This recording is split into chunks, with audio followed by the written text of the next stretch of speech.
Well, I'm delighted today to be talking to Adam Burke, who's the President and Chief Executive Officer of the Los Angeles Tourism and Convention Board. We are talking halfway through IPW in Los Angeles, and Adam, unless I've misjudged the mood, it's all pretty upbeat, isn't it, this week?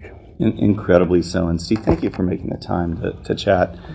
This is really a watershed moment because, particularly for Los Angeles, overseas visitation is absolutely the lifeblood of our economy. And we are now seeing a really strong rebound, but a lot of people haven't been to Los Angeles in over a decade. And one of the things we found when we started getting back into the marketplace, we were hearing from some of our friends in the travel trade, well, I was in LA in 2019 and we had this global pandemic, how much could have changed? What's remarkable is I've never in my 35 years in the industry seen this level of investment in infrastructure and new product, so much so that we've been calling it LA 2.0, and that's the easiest way I know of communicating it, because believe it or not, we have more reasons to come to LA now than we did in 2019, so this is really going to accelerate the pace of recovery. The last time you held this show was 12 years ago. Yep. If people haven't been back since then, what have they missed? So much. What I'll try and do is give you the highlights so we don't spend an hour. The first thing is just the arrival experience itself. I think one of the things we'd all acknowledge is arriving at LAX internationally previously was challenging because you invariably would have to park on the tarmac. You might wait 10, 15 minutes for a shuttle to come to the plane, 10-minute ride into the central corridor. What most people don't realize if they haven't been back is we are in the middle of a $30 billion modernization of LAX. And the west gates at the Tom Bradley terminal have now been open for 3 years. That is 15 new state-of-the-art gates, fully biometrically enabled for a seamless experience, dedicated to international visitation. And they can accommodate everything from a 737 all the way up to the largest Airbus.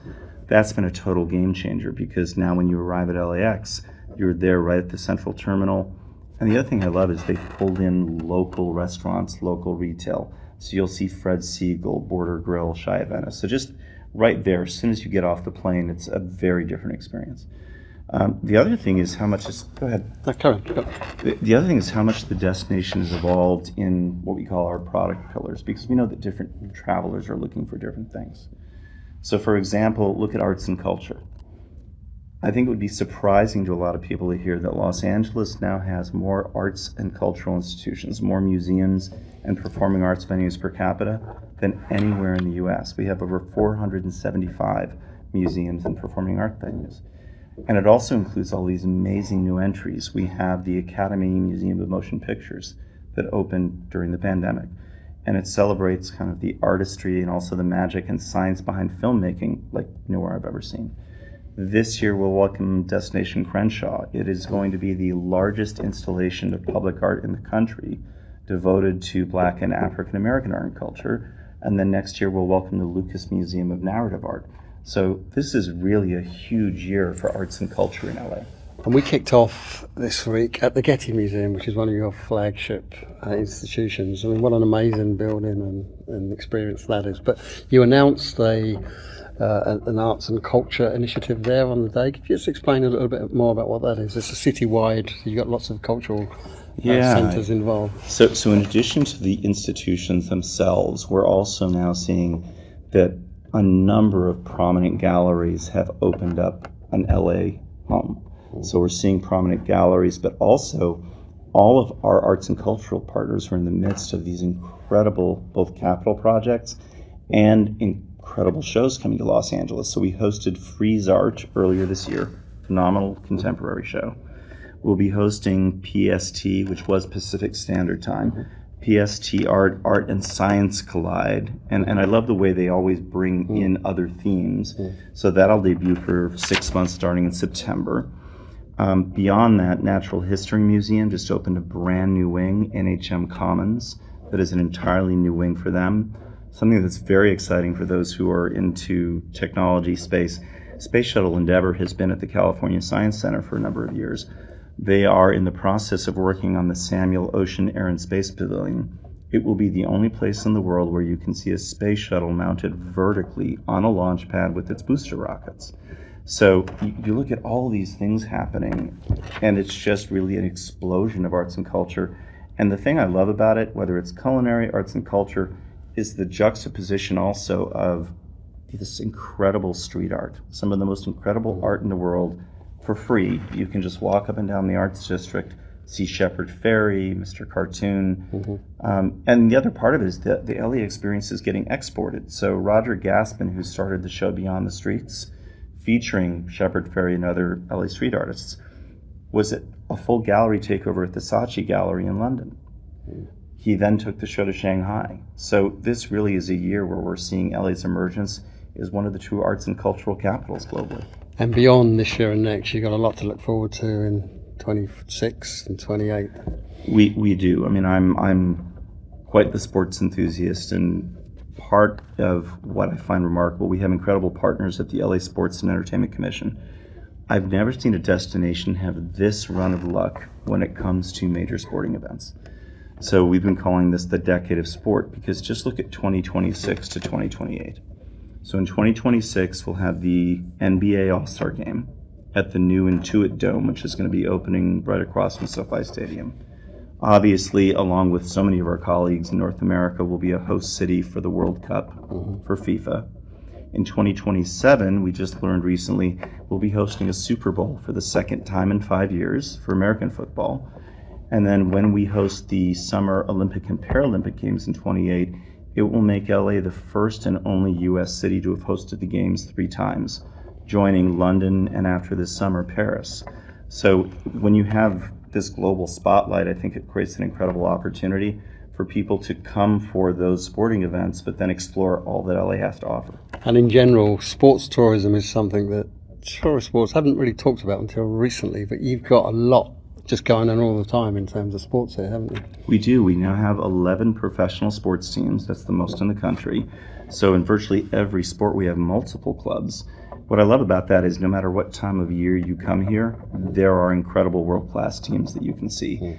Also, it's a mix of these storied venues, everything from the Rose Bowl, the LA Memorial Coliseum, Dodger Stadium, and then certainly, Crypto.com, which was Staples Center, but then all these incredible new venues like Intuit Dome, SoFi Stadium, BMO Stadium. So I love the fact that you have these storied institutions, but also this incredible new product. And just on IPW, you got the world's tour operators and media here.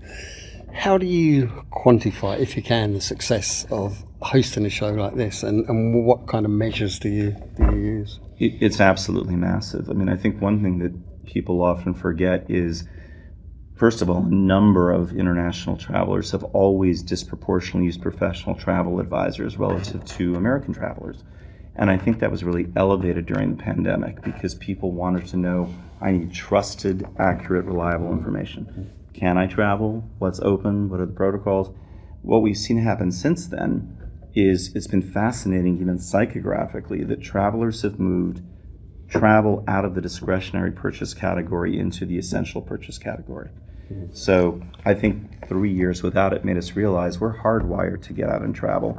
So for us, the metrics are going to be the travel trade and the travel media play such a massive role in helping people understand all that's new in LA. Our expectation is that in the 36 months following IPW, we will see between $1 to $2 billion of new business. Wow.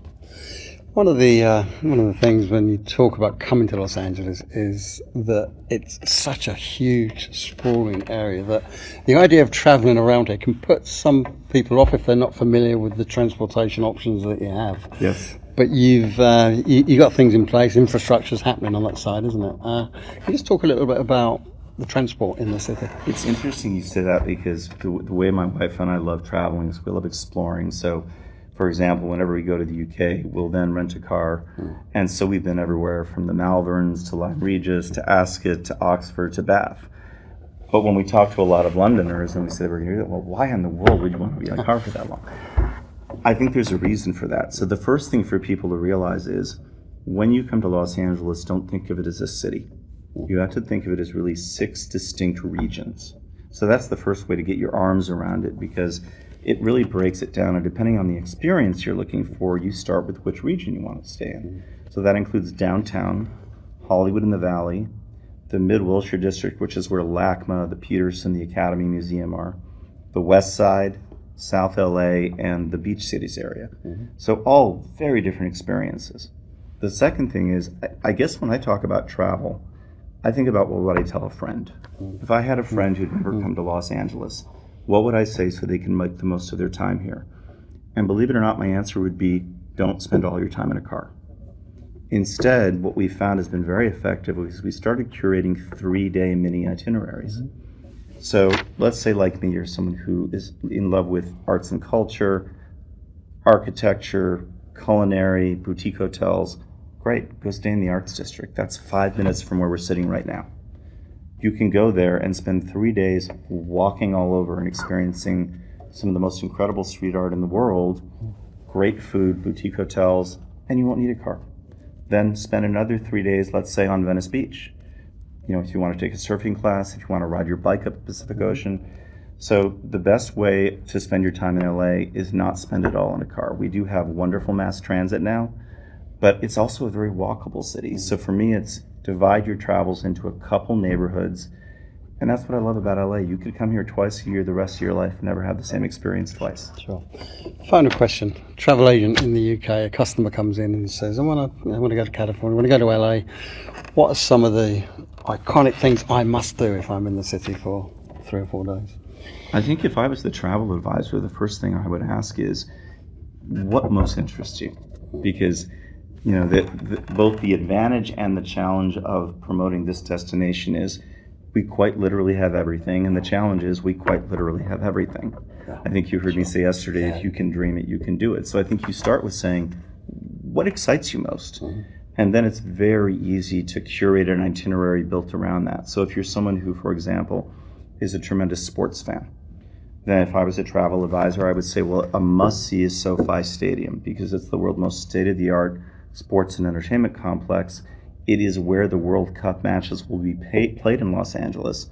But above and beyond that, it's where now 2 Super Bowls will be played, and they have a wonderful behind-the-scenes tour where you can actually go down on field level right where the players are, and you can try to be an American football place kicker, you can try to be a quarterback. So if you're a sports enthusiast, you can actually get to, right at field level, experience the same thing the players do. If you're someone who's, let's say, a gourmand, we have this incredible infusion of these new up-and-coming chefs. So I'm a huge fan of Japanese cuisine. There's a chef, Nikki Nakayama, and she and her wife own En Naka and En Soto. En Naka now has 2 Michelin stars. I strongly suspect it will get a 3rd in the next year or so. And it is such incredibly curated, beautiful food. But what's remarkable is they actually have a binder. And I love that this is analog, not digital. For every customer who comes to En Naka, they keep an index card on you. And they write down what you ate on that first trip. And if you ever book a new reservation, unless you ask for the same thing, they will make sure that you are not served anything twice. Cool. Okay. Well, lots of reasons to come back to LA, not just once, but several times. And you've got an exciting few years ahead, and we'll follow it with interest. Thanks for talking to Selling Travel.